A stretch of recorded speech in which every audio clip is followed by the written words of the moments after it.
Hi everyone, I wanted to walk you through how to write a lesson plan according to the template that you have listed for this week's activities.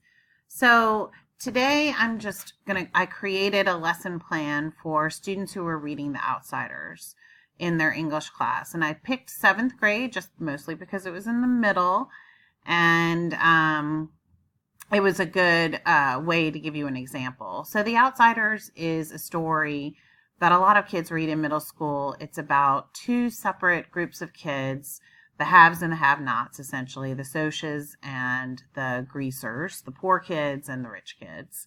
And if you haven't read the story, obviously, it is a story of how the two have rivalries, and there's a lot of violence and can be really linked to gang activity. And it's a really powerful story for kids in middle school to read. I know I read it in middle school, and it made an impression on me. So, going through the steps initially, obviously I would pair with the English teacher to have some discussion about how I would approach this topic with students. But let's say I've already done those things. Here is a lesson plan for one activity. The other piece is that within this, I'm incorporating the use of technology and student use in particular. So the lesson that I'll be presenting is going to have both kind of old school elements, reading, a book, a picture book at that, and it'll have the element of the kids using technology for one of the activities. So we're starting off with, obviously, the school counselor being me, and the activity is about respect and equality, and the grade is grade 7. And specifically, we could say 7th grade English. Here, the school counseling program goal, you might remember earlier in the semester where we talked about SMART goals. When you take your class about comprehensive programming, those SMART goals you'll create for the beginning of your year to have your program goals for the year. And you want to align those goals with the goals of the school and the goals of the administration. And this is where you would link that.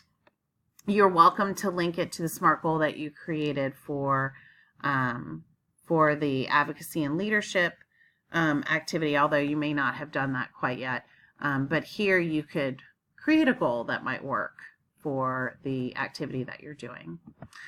Hopefully you've already watched the video about the mindsets and the behaviors. Here I chose one different mindset, belief in development of whole self, including healthy balance of mental, social, emotional, and physical well-being. And then the behaviors that I'm looking for in my students are demonstrate empathy, create positive supportive relationships with other students, and demonstrate effective coping skills when faced with a problem. I'm going to be asking them to do some group work, and so those skills are going to be particularly important. My goal is to help students to see a point of view of others who are different from them and develop collaborative options for change. So the materials that you'll need are Sneetch's book, paper, and I have some worksheets, and computer access. What I like to do when I create the procedure is to time it out roughly. Those of you who've taught before know that time management is a really important element of lesson planning. And here what I've done is I've created an approximation of how long each activity will take. And I've planned for about a 45-minute class. In the beginning, I like to check in, have a little discussion, let them know who I am again, because I, as a school counselor, didn't get into all the classes, every week. So I want to reintroduce myself, let them know who I am, and just kind of check in with the students. They're 7th graders. They're not going to be super open to just saying how things are going. They'll probably just say they're fine. So you might want to come up with a little icebreaker activity. Just give them a little prompt like, what's an adjective that describes your mood? Or if your mood were a school supply, what would it be? And that just is going to depend on how big the class is. If it's a really big class, those kinds of check-ins might take too long. So you might want to have them just raise their hands if they're feeling happy, sad, whatever.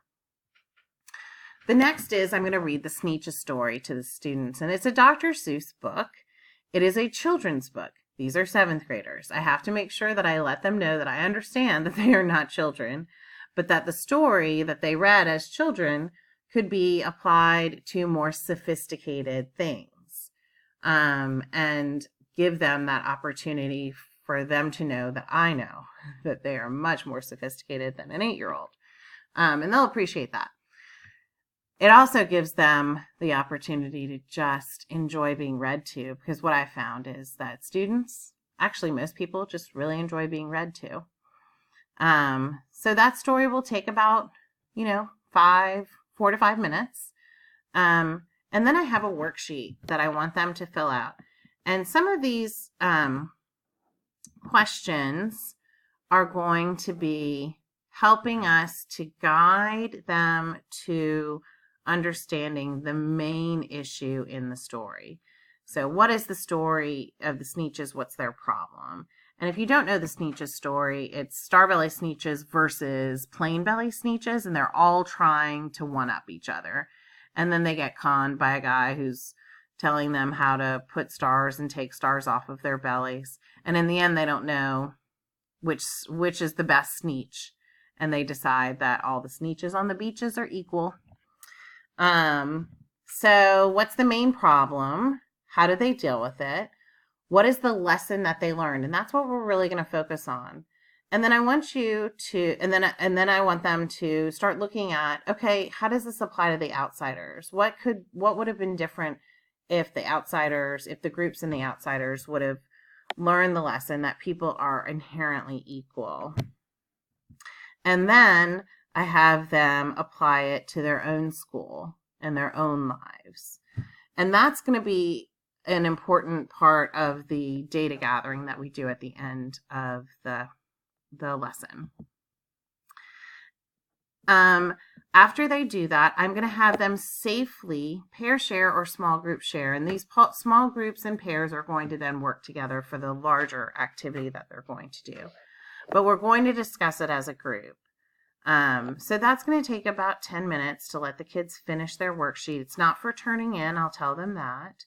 And then we're going to talk about how this really applies to their lives. The next is I'm going to have them work on an activity where they use technology to create a program, a flyer, public service announcement, where they're going to teach other students in their school about equality. And that assignment is written up here. I think I could probably have given them more. I would, if I were doing this, I would give probably some more specific instructions. But when you turn in this cross-curricular lesson plan, I want you to also turn in the pieces that you'll be handing out. So obviously I can't turn in the Sneetches book, even though that's a material, but other materials that you're going to be using, I want you to be able to turn in. It also can be really helpful if you have a backup lesson, and you might want to include that. I always go to classes with a backup lesson and include them in my lesson plans. I didn't do it here, but normally I would do that. So here are the plan for evaluation, and I've just given you information about what each of these types of data are. Process data is the number of kids that are going to participate in the assignment or the assessment or the intervention. Perception data is what is the perception of the issue that you are talking about. And I'm going to use question number 5 as my understanding of what is the student perception of respect and equality in their school. And then the outcome data is if the students are really starting to understand this and they're able to teach it to others, then behavior referral should go down for this group. And so I would look at those behavior referral numbers for the 7th grade from the time that maybe the quarter before I did this intervention, and then the quarter after, and see if there's any difference. And then the follow-up would be, I would somehow have decided with the administration and with the teachers a way for the kids to share their creations with the school. So I hope this is helpful in helping you understand how to write a lesson plan and the expectations around that.